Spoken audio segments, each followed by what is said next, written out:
Bueno, ya voy a trabajar con Gustavo, que nos va a dar una clase esto tranquilamente. Labraña, ¿cómo andas? Buenas noches. Bien, buenas noches. Le pregunto para conocerlo un poco más y se presenta ante la sociedad que lo está viendo, muchos lo conocerán, otros no.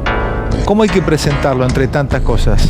Como un ciudadano que alguna vez tomó las armas, un ex miembro de las organizaciones armadas. ¿Qué fue? ¿FARC, FAP y Montoneros? Claro, Fuerzas Armadas Peronistas en principio, Montoneros a continuación y por último las Fuerzas Armadas Revolucionarias. Sabe que la primera pregunta que surge de la sociedad se la traslado, muchos estarán haciéndola del otro lado, no se la tome conmigo, pero se la tengo que hacer, es: ¿se arrepiente de eso, haber tomado las armas y haber ejercido la violencia? No me arrepiento. ¿Por qué no, Labraña? Porque en el momento, primero, que el que habla ahora no es la misma persona de antes. Yo voy a responder por el otro.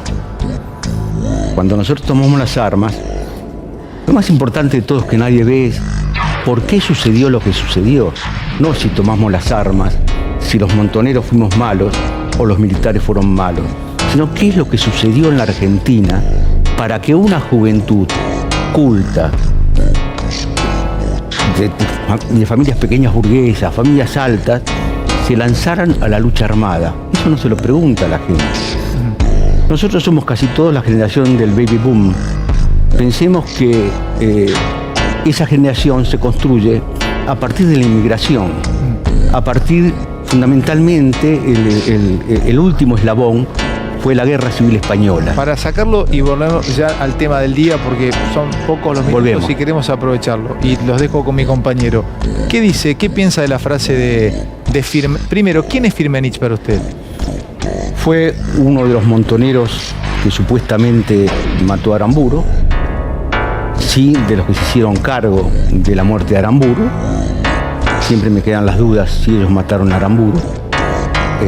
Fue un hombre que se puso al frente de la organización en determinado momento y nada más para mí. Déjame decir que cuando Firmenich le dice a Pérsico que él es el bandor del momento, lo que le está diciendo es que tiene un proyecto propio y que es un traidor, que era lo que se lo acusaba a Bandor en ese momento. Y el problema es que Firmenich no puede dar más que ejemplos de un movimiento político que no estén relacionados con la violencia y la muerte. ¿Por qué vuelven los 70 permanentemente, Gustavo? Porque no están resueltos, porque hay muchas voces acalladas, porque hay mucha discusión inacabada y porque hay algo que tenemos muy en claro que fue lo que fue la dictadura, pero tenemos una confusión muy grande respecto de lo que fueron las organizaciones revolucionarias. ¿Qué fueron para vos, que las has estudiado mucho y las seguís estudiando? Bueno, han usado la opción de la violencia en una época en que uno podía optar por no usar la violencia. No era ineludible, los indicadores sociales, voy a disentir con él, los indicadores sociales de la época eran infinitamente mejores que los de ahora. Y había posibilidades políticas de hacer una cosa absolutamente distinta. Y de hecho, buena parte de la sociedad y buena parte de los partidos políticos y el propio Perón en ese momento iban por un camino absolutamente democrático y pacífico. La opción de las armas fue una opción equivocada, violenta y, en definitiva, ilegal y asesina. Me gustaría escucharlo a Labraña. Sí, yo no estoy de acuerdo con lo que dice él. Una cosa sencilla, el movimiento mayoritario en ese momento era el movimiento peronista. Y el líder del movimiento peronista estaba en el exilio y no había ninguna posibilidad democrática en ese momento. Cuando se habla de asesinatos, tenemos que pensar que también en el 55 hubo asesinatos y durante el gobierno de Perón hubo asesinatos. Pero siempre vamos a que hubo otro asesinato. Hablemos de esto, pero estamos discutiendo la guerrilla ahora. Bueno, si discutimos la guerrilla, sí, teníamos un justificativo. Éramos peronistas y queríamos a Perón en la Argentina gobernando y ganando las elecciones. Pero en el 73-76 creo que le está hablando Gustavo Noriega, Labraña. Si no hace una recapitulación de por qué las armas en el 73-76 es un periodo democrático. Perdóneme, ¿me repite la pregunta? Sí, las decía armas que no se abandonaron en el 73 cuando asume Perón. Montoneros las abandona un poco y después vuelve a la lucha armada. Ahí le doy la razón a usted. Y yo ya no estaba en la organización, ya me había retirado. En el proceso democrático, después de la salida de la cárcel, yo depongo las armas. En mi caso personal, no en el caso de los montoneros. Pero usted no está de acuerdo, entonces. Que estuve preso, caí con Paco Urondo y Roque la conducción de la FARC el 14 de febrero de 1973. Teníamos para muchísimos años y el 25 de mayo fui liberado. Para la Braña. Enseguida. La Braña recién le Pero por eso- preguntaba a Alejandro si se arrepentía o no de tomar las armas. ¿Se arrepiente? Y usted decía que no. ¿Se arrepiente de todos aquellos atentados que ustedes hicieron en los cuales murieron gente inocente? Porque hay del otro lado hay muchos chicos que por ahí no saben esto. Montoneros generó y realizó muchos atentados, como por ejemplo, lo hablábamos hace no mucho, el del comedor de la Policía Federal, en el cual murió mucha gente inocente que no tenía nada que ver. Vamos por partes. Yo parto de que no hay ni olvido ni perdón. Eso ni un bando ni de otro bando. Nadie va a dejar de llorar a sus muertos y nadie va a perdonar al asesino a sus muertos. Entre los dos bandos que combatieron, me refiero yo. Los que quisieron hacer una revolución y los que defendieron la patria. Es decir, ambos para mí defendieron la patria. Unos con un proyecto revolucionario socialista y los otros con el concepto, digamos, de la patria de la generación del 80. Yo creo que esa gente que puso bombas, que no fui yo, tendría sí que pedir perdón o autopedir ese perdón. En eso estoy de acuerdo con usted. Bien. Nunca puedo justificar una bomba, jamás. Es decir, puedo justificar el combate, puedo justificar los asaltos, muchísimas cosas, pero no una bomba. ¿Usted cuánta gente mató, la Braña? Nacho, dale, Nacho. La arriba. Braña, ¿usted cuánta gente mató? Mire, esas cosas no se preguntan. ¿Por qué no? ¿Por qué? No tiene por qué preguntarme cuánta gente maté si hubo una guerra. Pero usted está. Pero es una usted experiencia lo está Pero no hay ninguna relatando. experiencia. Entonces, pues si no, mire, yo lo mataba, tomaba mate. No es una pregunta que corresponda. No ayuda. Es incluirse en algo que usted sabe que si hay guerra muere la gente. Y se siente. Pará, Pero Mario, le pesan dame un esas segundito, muertes. Mario, déjalo volar acá y A cualquiera que mata, voy a hablar en forma impersonal, le pesa las muertes. Y le pesa para toda la vida las muertes. Pero por ahí Sobre hablar todo de cuando eso se le da pesaría cuenta, menos. cuando se da cuenta que no hubiera sido necesario eso.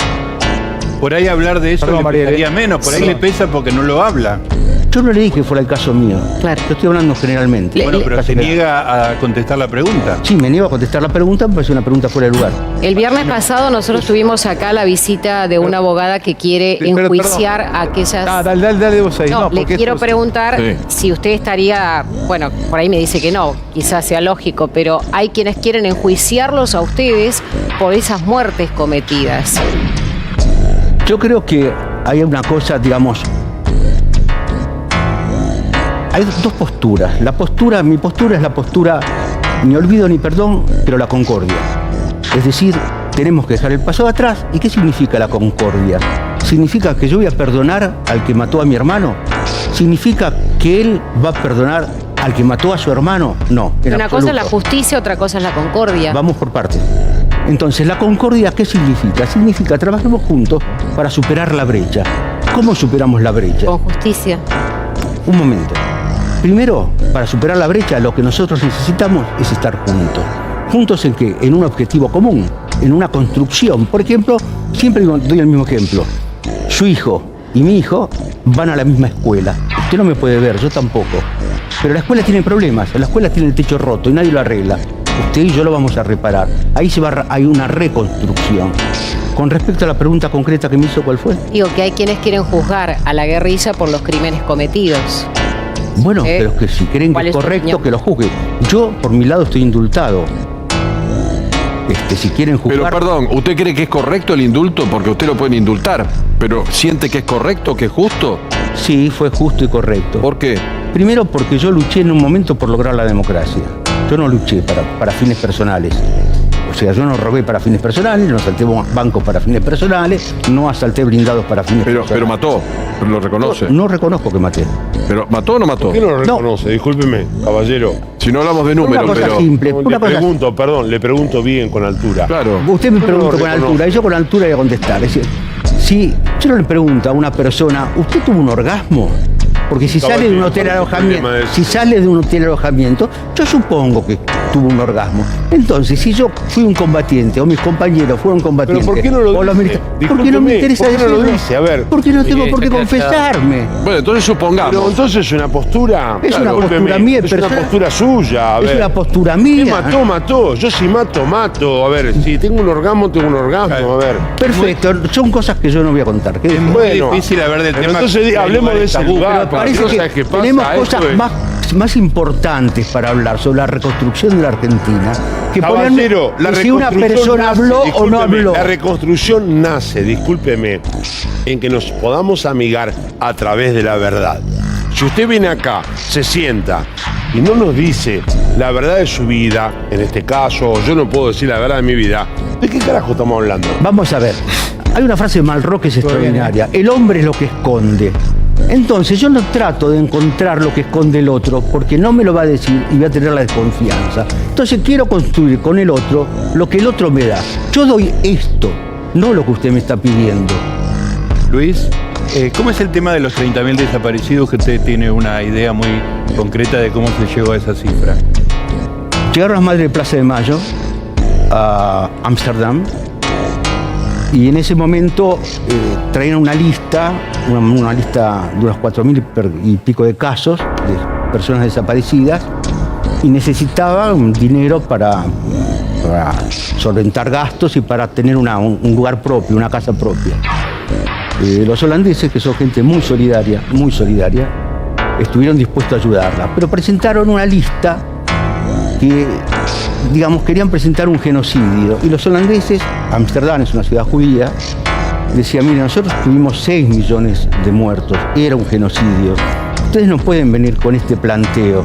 ¿Por qué no tratan de ver si en este momento hay más investigaciones, etcétera, etcétera? Bueno, nos dieron un plazo, no me acuerdo, hace una semana, 15 días, hace 40 años de esto.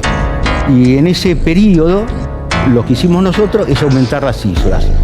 Cifras que no existían en los papeles, porque lo que había era eso. ¿Y la cifra cuánto era en ese momento?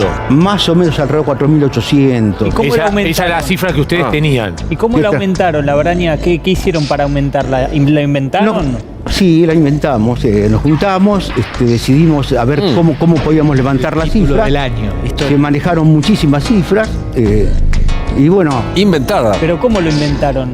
Si puede explicar cómo a ver, fue vamos a ver. Esto es una forma de reconstruir la historia, ¿eh? Esto es una forma de lo que le pedía él de verdad. Esto es una forma de, por supuesto, es una interpretación. La verdad para mí no existe. Siempre son interpretaciones de un hecho.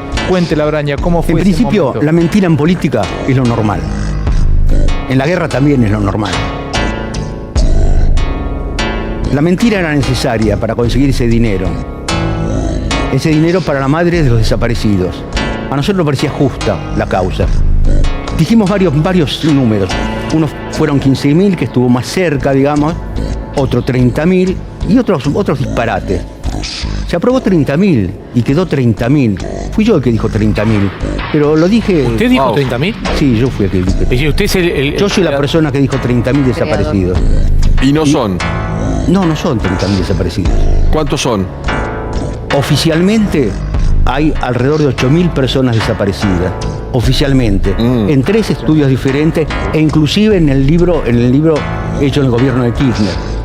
Es lo que dice Fernández Mejía, no la cifra. Lo mismo dijo Fernández Mejía. O sea, no. Y pico, ¿no? Más o Claro, menos. sí. Pregunto, Exactamente. caballero. Exactamente, sí. ¿Y quiénes estaban de las madres en ese momento? ¿Usted con quién estaba en esa comitiva? Miren, yo no recuerdo quiénes estaban. Estaban las madres de la línea fundadora.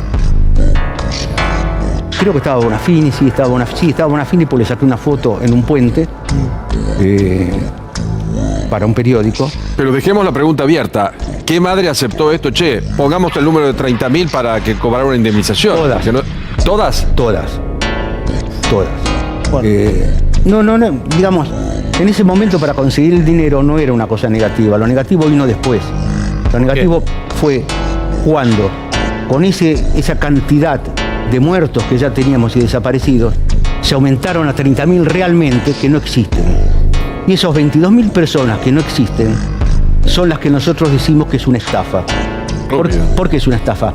Porque cobraron. Entonces queremos saber, yo personalmente y otros más, queremos saber el nombre de cada persona desaparecida que no figura en la lista Y que cobró. porque si los desaparecidos son 8.000 y hay 30.000, quiere decir que los gobiernos de turno hicieron desaparecer a 22.000 personas más, que no sabemos quiénes son. Lo hicieron desaparecer, pero cobraron.